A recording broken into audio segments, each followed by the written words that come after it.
ঢাকার বায়ু এমন খারাপভাবে দূষিত হয়েছে যে ঢাকাতে থাকার থেকে না থাকাই ভালো। এই বায়ু দূষণের সমস্যা অনেক বড়, কিন্তু কেউ এর ব্যাপারে কথা কেন বলতেছে না?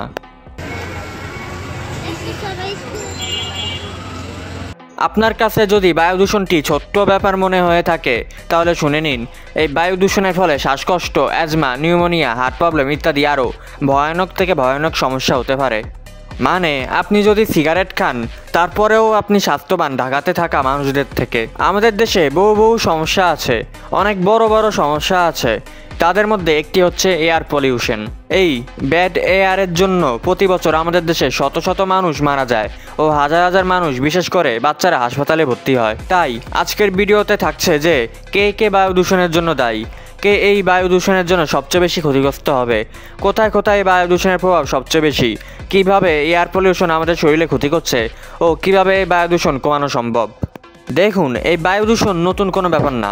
প্রতি বছরই বায়ু দূষণ রেকর্ড তৈরি করে, বিশেষ করে ভারত, পাকিস্তান ও বাংলাদেশে। আপনি ইউরোপের মনে হয় না কোনো দেশকে দেখবেন যেখানে এয়ার কোয়ালিটি লো, সেখানে সব নিয়ম নীতি মানা হয়। আমাদের দেশে কনস্ট্রাকশন কোম্পানি ও কন্ট্রাক্টর রাস্তা খোঁড়াখুড়ি, ভবন নির্মাণের সময় ধুলো কমানোর ব্যবস্থা করে না। তারা পানি ছিটানো, কভার দেওয়া, এইসব কাজ করা থেকে 100 মাইল দূরে থাকে। এছাড়া ইট ভাটা তো আছে বায়ু দূষণ করার জন্য। বৈধ ইটভাটা হলেও কথা ছিল, কিন্তু পুরো বাংলাদেশে 4633টি ইটভাটা অবৈধ। আপনার বাচ্চা যখন রাস্তায় ঘোরাঘুরি করে তখন সে শ্বাসের মাধ্যমে ইকোলাই, লেজিওনেলা, নিউমোফিলার মতো ব্যাকটেরিয়া নিজের শরীরের মধ্যে ঢুকায়। এই ব্যাকটেরিয়াগুলো যথেষ্ট আপনার বাচ্চাকে হাসপাতালে পাঠানোর জন্য। এছাড়া বয়স্কদের মধ্যে অনেক বেশি প্রভাব পড়ে।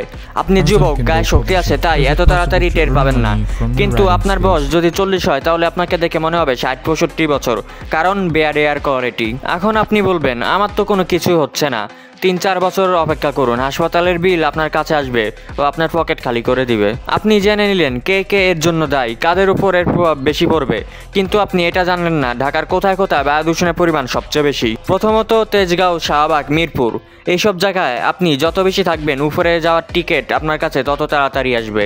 গুলশান, ধানমন্ডি, এখানে বায়ু দূষণ একটু কম আছে, একটু মানে আগের জায়গা থেকে কম।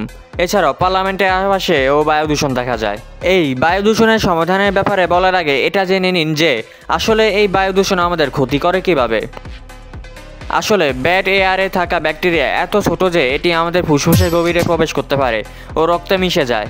এর ফলে শ্বাসকষ্ট, হাঁপানি, হার্ট অ্যাটাক, স্ট্রোক, যত রোগ আছে তার থেকেও বেশি রোগ আপনার শরীরে বাসা বাঁধে। তবে আপনার বাচ্চাকে একটু সাবধানে রাখবেন, কারণ শিশুদের বুদ্ধির বিকাশে বাধা আসবে এসব বায়ুর ফলে।